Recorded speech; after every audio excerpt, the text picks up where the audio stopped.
Hello दोस्तों, नमस्कार। मैं पवन तिवारी आप सभी का अपने YouTube channel technical sound plus में स्वागत करता हूं। दूर ऊंचे नीले आसमान में उड़ता हवाई जहाज देखना सभी को अच्छा लगता है। हर किसी आम इंसान का सपना होता है कि वो एरोप्लेन से हवाई यात्रा का लुत्फ उठाए, लेकिन आम लोग जनरली इस खर्च को वहन नहीं कर पाते और उनका सपना एक सपना बन के ही रह जाता है। एक अनुमान है कि सन 2018 में सिर्फ 18.8 करोड़ भारतीयों ने ही हवाई यात्रा की, यानी कि इंडिया की जनसंख्या के हिसाब से केवल 13.29% लोगों ने ही हवाई यात्रा का सफर किया। बहुत बार हवाई जहाज को देखकर आपके मन में एक सवाल उठता होगा, एक प्रश्न उठता होगा कि इतना बड़ा और भारी हवाई जहाज हवा में कैसे उड़ता होगा।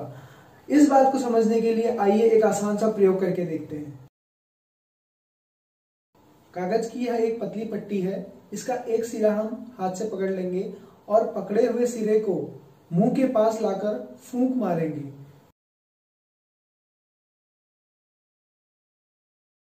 फूंक के दौरान पट्टी के ऊपर हवा का दबाव नीचे की अपेक्षा कम हो जाता है और नीचे की हवा पट्टी को ऊपर की ओर धक्का लगाती है, जिससे पट्टी ऊपर को उठने लगती है। कुछ ऐसा ही हवाई जहाज के साथ भी होता है। हवाई जहाज को भी उड़ने के लिए पहले हवा में ऊपर उठना पड़ता है और फिर आगे बढ़ना पड़ता है। ऊपर उठने वाला काम उसी सिद्धांत से होता है जिससे इस प्रयोग में कागज ऊपर उठा था, पर फर्क सिर्फ इतना है कि उसे ऊपर फूंक मारने के बजाय हवाई जहाज को ही तेज रफ्तार में रनवे पर दौड़ा दिया जाता है। उड़ान भरने से पहले जहाज उड़ान पट्टी पर अप्रोक्स 200 किलोमीटर प्रति घंटे की स्पीड से दौड़ता है। इससे हवाई जहाज के पंखों के ऊपर और नीचे की हवा बहती हुई सी लगती है। प्रयोग में हमने कागज की पट्टी के सिर्फ ऊपर की ओर फूंक मारी थी, पर यहाँ तो हवा जहाज के ऊपर और नीचे दोनों तरफ बहती हुई प्रतीत होती है। फिर भी हवाई जहाज ऊपर की ओर उठता है। उसके लिए कभी आप ध्यान से हवाई जहाज के पंखों का आकार देखेंगे तो आपको ये बात आसानी से समझ में आ जाएगी।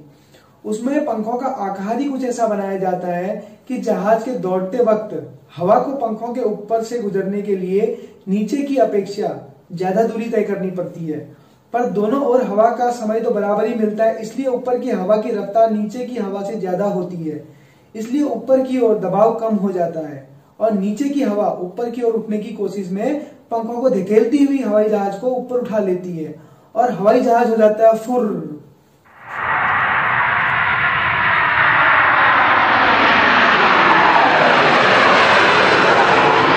Oh my God! Wow! अब देखते हैं कि हवाई जहाज को जमीन पर या हवा में दौड़ाने का काम कैसे किया जाता है। कुछ विमानों के अगले भाग में घूमने वाले बड़े बड़े पंखे लगे होते हैं।